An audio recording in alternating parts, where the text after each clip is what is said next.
All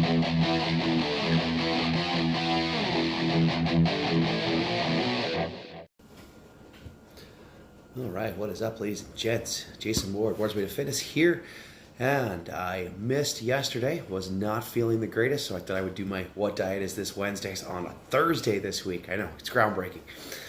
All right, so today's topic is going to be on intermittent fasting. So I have dabbled in intermittent fasting for, well, years now. I think the first time I heard about it and gave it a try was maybe 2009, 2010, somewhere around there. And it's kind of made its way in and out of my routine ever since.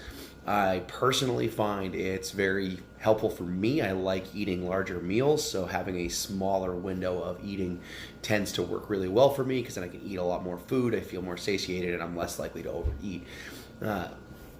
But doesn't work for everybody.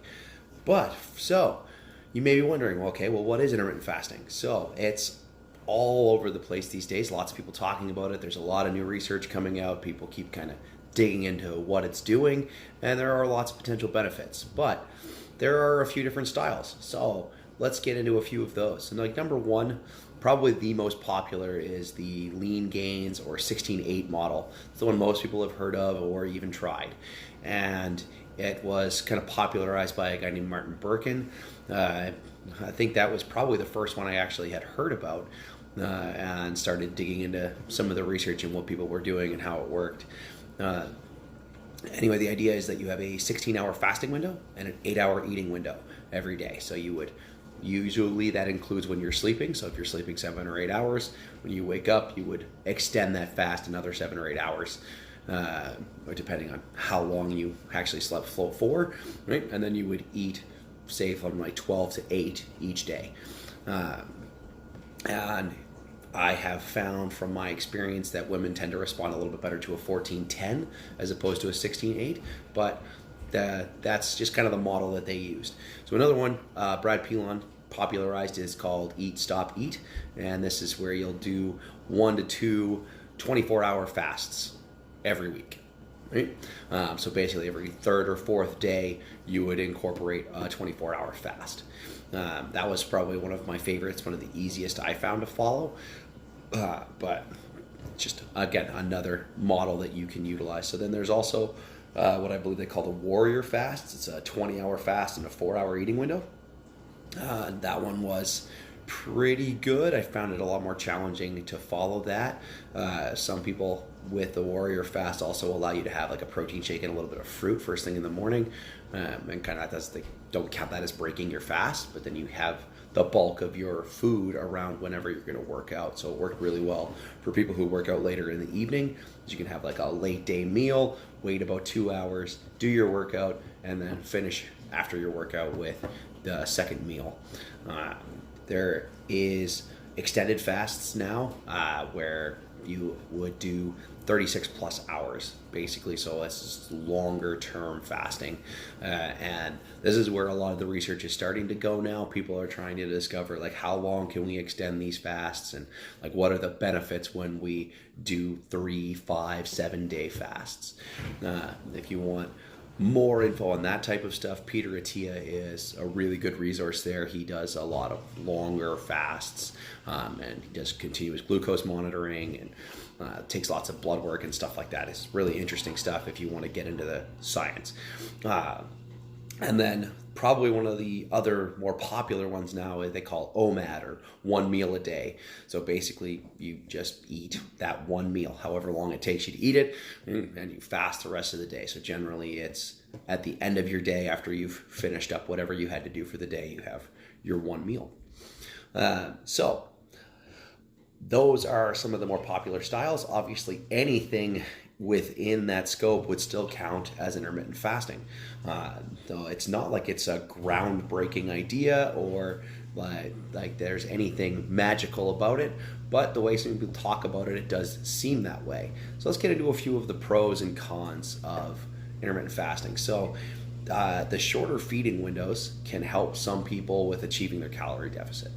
So basically, because you can only eat in, say, like an 8-hour period, or if you're doing OMAD, only about one meal, it is harder to overeat your calories for the day. So for people who struggle with satiety and keeping themselves from binging or overeating at each of their meals and trying to keep themselves within their calories, this can be a really useful strategy. There's also the research being done on autophagy and longevity. So autophagy is essentially just cell turnover. So the cells die, and the body gets rid of them, and this process can be accelerated a little bit by fasting. It's also accelerated by exercise. So it's a give and take. You don't have to do fasting in order for autophagy to take place. In fact, like, they have shown that intense exercise is just as effective as fasting for autophagy. The research on longevity is harder to kind of like delve into, but there is some indication that regular fasting does seem to have a life extending benefit. So a lot of cultures incorporate fasting into their religions, or just into their daily practices or monthly practices, whatever the case might be. It's a very common. It's been around for thousands of years. The other thing that can be beneficial is control of your blood sugars. So because you're not eating for a longer period of time, you're not going to have those spikes and drops in insulin from taking in carbohydrates. And this can help you maintain a more stable blood sugar, which, if you're trying to lose body fat, can be very helpful. There are people who utilize the carbohydrate insulin model hypothesis for obesity. I don't agree with them. I don't think that's actually how obesity happens, but it has been shown to be an effective therapy for some people to utilize fasting to help cope with obesity, to help you lose weight and make progress. And then the other major benefit from my view is learning to understand what your true hunger signals actually are. So a lot of people will eat because they think they're hungry, when really they're often just bored, or they're conditioned to think that they're hungry. And so by fasting and extending how long you go without food, you start to really understand when you are actually hungry and not just thinking that you should be eating. The fact of the matter is that if you have stored body fat on your body anywhere, that is energy your body can utilize to help you cope with not having food available. That's why your body stores fat.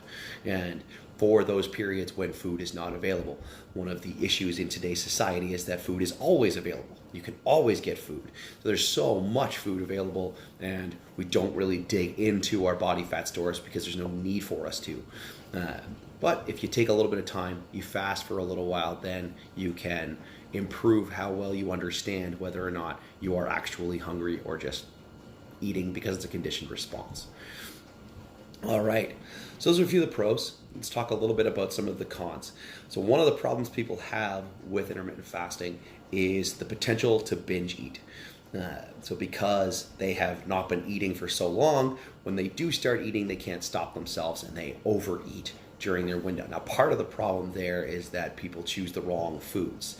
So a lot of people, when they do fasting, they still eat basically the same food, and they're hyperpalatable foods with a lot of carbs and fats at the same time. This is not an ideal strategy. You don't want to be utilizing heavily processed foods if you're doing fasting, or any diet for that matter, really. Processed food should be limited as much as possible. But if you are fasting and then eating processed foods, it just exacerbates the situation, because you can eat a lot more food and you're already you're feeling like you need to eat more because you haven't eaten in so long. And that's kind of the conditioned response in the brain and the body telling you, okay, we need more food just in case we don't get any more again for this extended period of time. So you're better off choosing whole foods, like your lean meats, fatty meats, vegetables, fruits, and starches. These things will be better selections. So depending on your particular diet, you would choose your foods appropriately, but make sure that they're satiating, which is super important. Another problem that some people run into is electrolyte imbalance.